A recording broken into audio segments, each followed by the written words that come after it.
Hi folks, the purpose of this brief video is to introduce you to MLA in-text citations that are used for research papers. MLA stands for Modern Language Association, and essentially what this is a set of rules that writers follow when taking information from a source and using it in their own paper.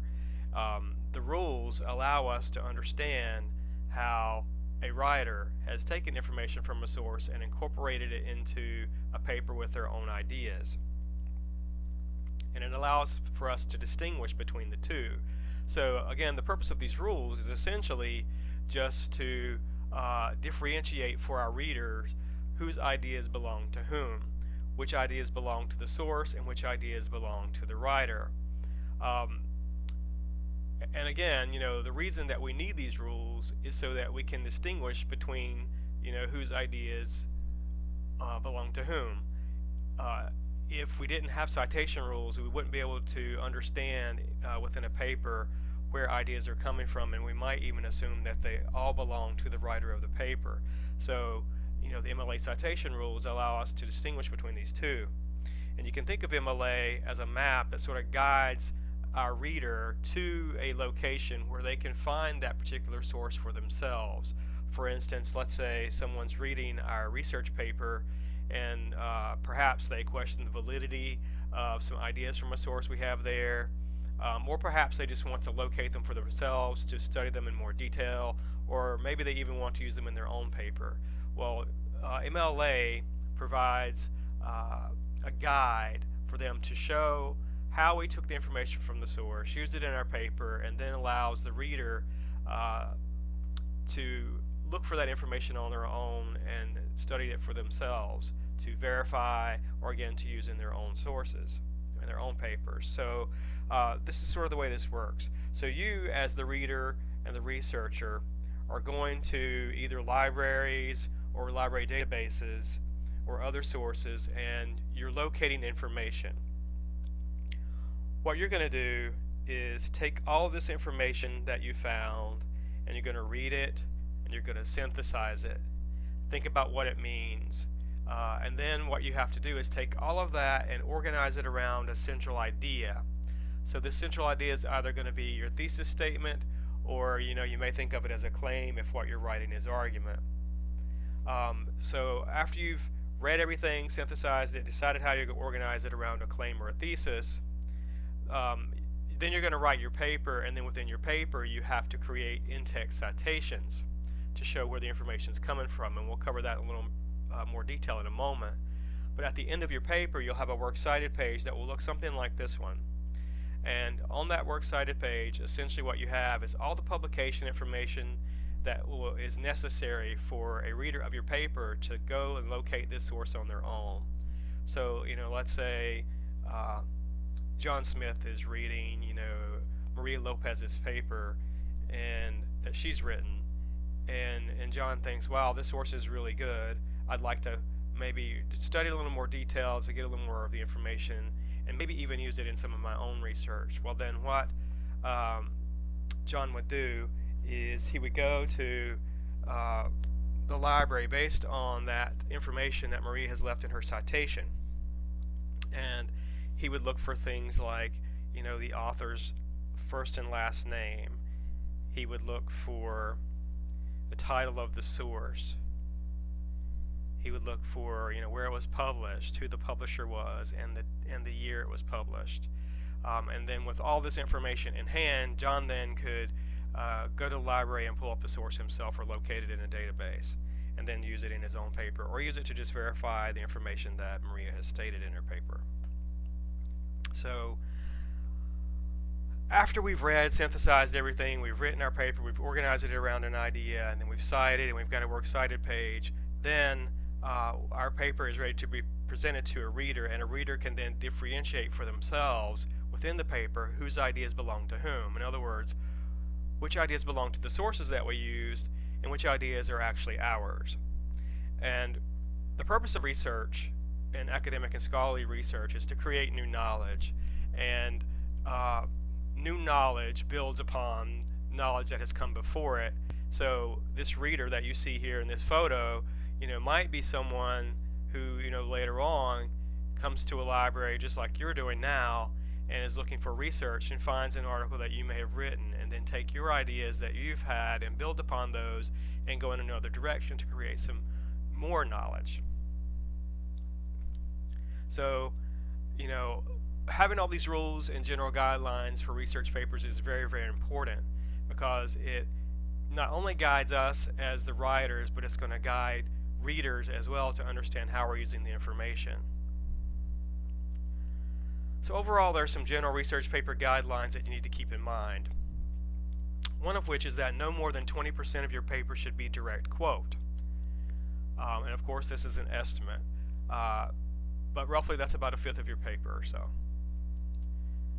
So the other 80% of your paper then would be a combination of a summary of author ideas, paraphrasing of author ideas, and of course, and this is the most important part, your own academic voice. You can't present a research paper simply by stringing quotes or paraphrases or summaries together. You actually have to say something yourself. And what you're doing when you're adding your own voice to this is you're making connections between the ideas found in the sources you've presented, and you're showing how each of those ideas in those sources is connected to that overall claim or thesis statement that you're presenting. So an overall rule of thumb to keep in mind also is that typically for each page that a professor is requiring of you, you should have one source. So if the professor asks for a 10-page paper, you should have a minimum of 10 cited sources in your paper. If a professor asks for a 6-page paper, you should have a minimum of 6 cited sources within your paper. If the professor asks for 4 pages, you would have 4 minimum sources. So, that's just a general rule, so keep that in mind. Of course, you can have more than that, but at minimum, you would want that. Okay, so essentially there are 4 steps for citing information in your paper and using it in your paper. So the first time that you use a source, you're going to have to introduce it. Now, obviously, keep in mind that a research paper has 3 parts. There's an introduction, a body, and a conclusion. And so the things that I'm about to discuss are all things that are going to take place in the body of your paper.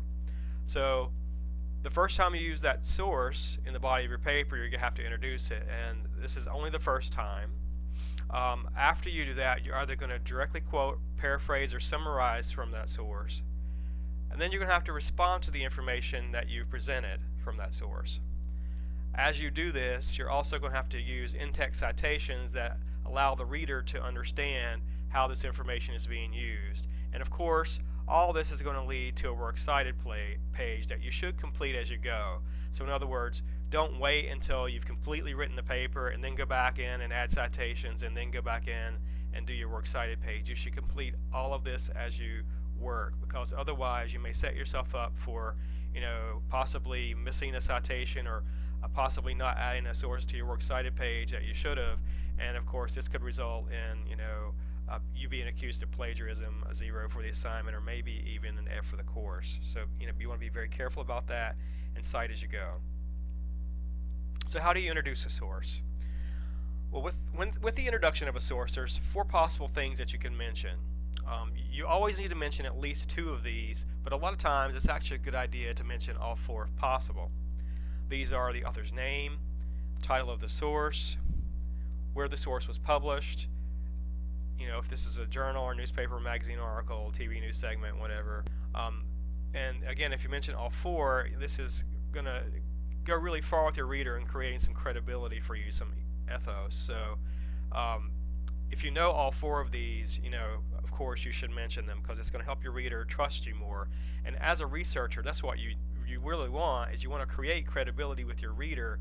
So use this opportunity to do that. So here's an example of how to introduce a source. In her article, Separate but Equal, An Examination of Race in Public Schools, published in the Education and Social Justice Journal, Myra Cook, PhD, former Secretary of the U.S. Department of Education and current chair of the Harvard Graduate School of Education, argues that. And then after that, I would either give a paraphrase or a summary or a direct quote. Now, you'll notice in that particular introduction that I've mentioned all 4 things. I mentioned the author's name, the title of the work, the credentials that the author has, and where it was published. Now, take a look at this second example. So in her article, Separate but Equal, An Examination of Race in Public Schools, Myra Cook points out that this is adequate, and that's okay, but obviously I hope you can see that the first one is a much better example because it's going to allow my reader to understand exactly who Myra Cook is and why Myra Cook might be an authoritative, source and voice on this particular subject. So, if you know these four things that you can mention, it's always better. And again, you only mention all four of these things the first time you introduce the source, or at least introduce it the one time. After that, you're simply going to refer to the author by their last name and their last name only. Because in a research paper, what you have is an academic formal situation, and so you're going to speak in a formal way. So, for instance, you would never say, Myra says that blah blah blah blah blah. That would be completely inappropriate for a paper like this because it's a much more formal situation than that. And Myra sort of infers that you know her so well that perhaps you had dinner with her last night, and that's simply just not the case. So you have to treat this like the formal situation that it is. One thing that confuses students sometimes is, what do they do if there is no author for a subject, for a paper or a source that you have? So, and this occurs quite often, especially in newspapers and often in magazines as well. Sometimes these newspapers and magazines just have staff writers, and these individuals haven't earned a byline yet, and so they don't get one. And so often what you'll have is a source that's really well written that has good information, but you really don't understand exactly who wrote it. So in a situation like that, you might do something like this. In the article, Gender, Social Justice, and Political Change in Malaysia, published in the Seattle Journal for Social Justice, the author notes that. You don't have an author's name that you can mention, so you have to mention some of those other things that you would mention in an introduction. And two of the things that are going to be probably most important are the title of the source and the title of the journal here. And again, you won't have author credentials either because you don't have an author. So really, these are the only two things that you can mention. So let's talk about briefly the difference between paraphrasing, summarizing, and quoting. And it's also important to understand that there's some different rules for citing each of these. So a direct quote is a word-for-word restatement of a source's information, and this would be indicated in your quote. In your paper by, like this example here, you would have your quote inside of quotation marks and then a citation that follows it. So essentially with a paraphrase, what you're doing is you're taking your information from your source and you're not quoting it word for word. What you're doing is you're taking the author's words and ideas and then you're placing those into your own words in a detailed way.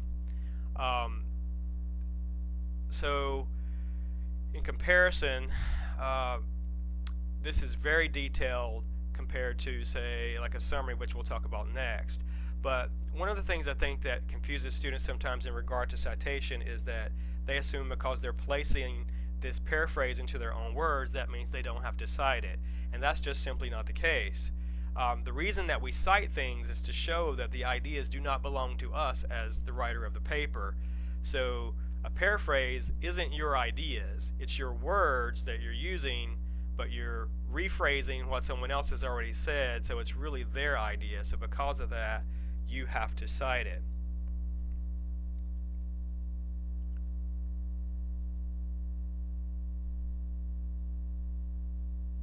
So let's go to what a summary is. So a summary is similar to a paraphrase. It's just simply a much broader rephrasing of the author's ideas, and it's not very detailed.